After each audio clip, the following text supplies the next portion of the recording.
Hello friends, வணக்கம். நடிகர் விஜய் சர்க்கார்னு ஒரு படம் நடிச்சிருந்தார். நம்மெல்லாம் பார்த்துருக்குறோம், பெரும்பாலான ஆட்கள் பார்த்துருக்கலாம். அதில் அவர் வெளிநாட்டில் இருப்பார். வெளிநாட்டில் இருந்து நம்ம தமிழ்நாட்டுக்கு எலெக்ஷன் நேரத்தில் ஓட்டு போடுறதுக்கு போவார். அப்போ அவருடைய ஓட்டை வேறு யாரோ போட்டுருவாங்க. உடனே அவருக்கு ரத்தம் கொதிக்க ஆரம்பிச்சிடும். உடனே என்ன செய்வாருன்னா, சட்டப்படி அது நடவடிக்கை எடுப்பார். எடுத்ததோடு மட்டும் இல்லை, திரும்ப தானே ஒரு கட்சி ஆரம்பித்து எலெக்ஷனில் நின்று ஜெயிச்சு வெற்றி பெற்றுருவார். அதுபோல் அந்த கதை அமைஞ்சிருந்தது. பேர் சர்க்கார். அந்த சர்க்கார் படத்தில் டைரக்டர் எழுதி கொடுத்த வசனம், அவர் எழுதினதோ அல்லது வசனகர்த்தா எழுதி கொடுத்ததோ அதை மனப்பாடம் பண்ணி என்ன செஞ்சார், நடித்தார். அப்படி இருக்கும்போது அதே மாதிரி தான் நாம் கட்சி ஆரம்பித்து முதலமைச்சராக ஆயிடலாம் அப்படின்னு சொல்லி அவர் ஆசைப்படுறது தப்பு கிடையாது. உலகத்தில், இந்தியாவில் யார் வேணால் கட்சி ஆரம்பிக்கலாம். 18 வயசு நிறைவு செஞ்சுருக்கணும், அதுதான் ரூல். மற்றபடி மக்கள் ஆதரவு இருந்தால் யார் வேணால் முதலமைச்சர் ஆகலாம். அந்த வகையில் விஜய்க்கு நடிகர் விஜய்க்கு மக்கள் செல்வாக்கு இருக்குது. அதில் ரெண்டாவது அபிப்பிராயமே கிடையாது. இல்லைங்கிற வார்த்தையை நாம் சொல்லவே முடியாது. ஏன்னா அத்தனையும் சினிமாவில் கிடைச்ச ஒரு புகழ் தான். அப்படி இருக்கும்போது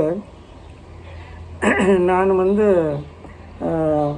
சர்க்கார் படத்தில் போட்ட மாதிரி நான் பனையூரில் ஆஃபீஸை திறந்தாச்சு. தமிழக வெற்றி கழகம்னு பேர் வச்சாச்சு.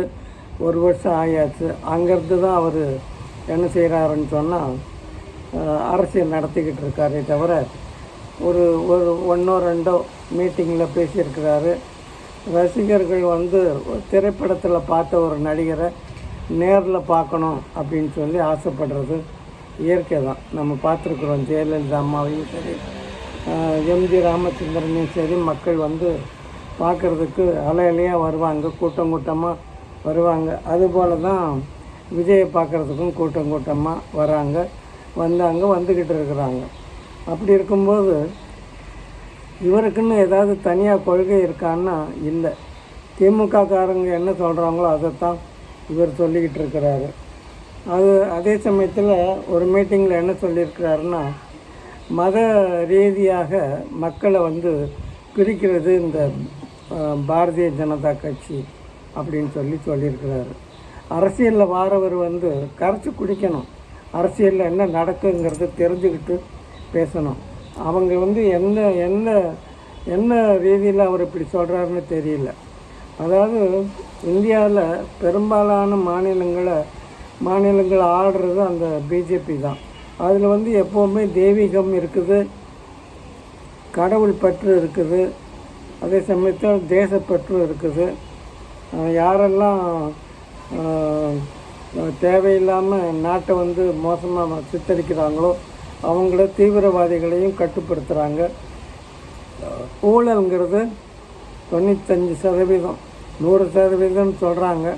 ஆனால் நம்ம 100ன்னு சொல்ல வேண்டாம். 95% ஊழலும் இல்லைங்கிறது தான் நிஜம்.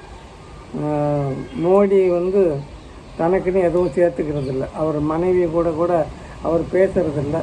நம்ம பார்த்தோம், அவங்க தாயார் இருந்தபோது ஒரு 20 நிமிஷம் போயிட்டு என்ன செஞ்சார், அடக்கம் பண்ணிவிட்டு, அதாவது சிறையை மூட்டிட்டு எரி ஊட்டிட்டு என்ன செஞ்சிட்டார், கல்கத்தாவுக்கு மம்தா பானர்ஜி நடத்தின ஒரு விழாவில் கலந்துக்கிட்டார். அவ்வளோ தூரம் நம்ம அவரை பெருமையாக தான் பேசுகிறோம். ஆனால் விஜய்க்கு அரசியலில் சேர்ந்துட்டாரே தவிர என்ன நடக்குதுங்கிறது புரியாமல் பிஜேபி மத ரீதியாக மக்களை பிரிவுபடுத்துறதுன்னு சொல்கிற வார்த்தை சத்தியமாக நம்பக்கூடிய வார்த்தை இல்லை. இது மாதிரி ஒரு வார்த்தையை அவர் சொல்கிறது கண்டிப்பாக கண்டிக்கக்கூடிய ஒரு விஷயம்தான். அதனால் இவருடைய அரசியல் எப்படி இருக்குங்கிறது நமக்கு தெரியல. சில பேர் என்ன சொல்கிறாங்கன்னா, 12%லேருந்து 15% ஓட்டு தான் இவங்க வாங்குவாங்க அப்படிங்கிற மாதிரி தான் சொல்லுவாங்க. சில பேர் என்ன சொல்கிறாங்க, திமுக தான் ஓட்டை பிரிக்கிறதுக்காக விஜய் வந்து களத்தில் இறக்கி விட்டுருக்காங்கன்னு சொல்கிறாங்க. ஆனால் அவர் திமுகவை சாடுறாரு தான் செய்கிறாரு. கண்ணா பின்னான்னு எதுக்கு தான் செய்கிறாரு, என்ன உண்மைங்கிறது அவருக்கும் திமுகவுக்கும் தான் தெரியுமே தவிர நம்மளை மாதிரி சாதாரண ஆட்களுக்கு தெரியறதுக்கு வாய்ப்பு இல்லை. இருந்தாலும் நம்ம என்ன செய்யலாம்னா பொறுத்திருந்து பார்க்கலாம், என்ன நடக்குன்னு பார்க்கலாம். அதாவது மற்றதெல்லாம் இருக்கட்டும், ஒரு இடத்துல ஒரு மீட்டிங்கில் பேசும்போது உண்மைத்தன்மை என்னங்கிறது தெரிஞ்சுக்கிட்டு பேசணும். அதை விட்டு போட்டு வாய் பிடிச்சதோ மாங்காய் பிடிச்சதோங்கிற கதையாக பிஜேபியை வந்து சாடுறதுங்கிறது சரியாக வராது. இதுக்கிடையில் பிஜேபி அதிமுக கூட விஜய் வந்து கூட்டணி சேர போகிறாருங்கிற மாதிரி சொல்கிறாங்க. இவ்வளோ தூரம் மோசமாக பேசிட்டு கூட்டணி சேர்ந்தால் இவருடைய பேச்சை மக்கள் எப்படி கேட்பாங்க?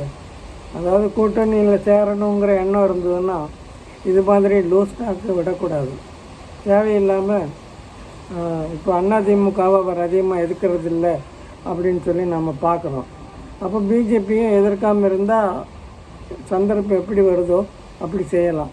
ஆனால் பிஜேபியோ அதிமுகவோ விஜய கூட்டணியில் சேர்த்தாங்கன்னு அவரை முதலமைச்சராக ஆக்கிறதுக்கு இவங்க சம்மதிப்பாங்களா? கண்டிப்பாக மாட்டாங்க. அது தெரிஞ்சு தான் அவர் பிஜேபியை திட்டுறாரு. சரி, என்ன இருந்தாலும் பார்க்கலாம். ஆனாலும் ஒரு 50 வயசு நிறைஞ்சிட்டாரு யார், விஜய். அப்படி இருக்கும்போது அரசியல்லாம் என்னங்கிறது தெரிஞ்சுக்கிட்டு பாரதியை வழிவிட்டாங்கன்னா அவருடைய கட்சிக்கு நல்லது, அவருக்கு நல்லது, அவர் எதிர்காலத்துக்கு நல்லதுங்கிறது நம்மளுடைய கருத்து. இந்த வீடியோ பிடிச்சிருந்தா லைக் பண்ணுங்கள், நண்பர்களுக்கும் உறவினருக்கும் ஷேர் பண்ணுங்கள். மீண்டும் வேறு வீடியோவில் சந்திக்கலாம். நன்றி, வணக்கம்.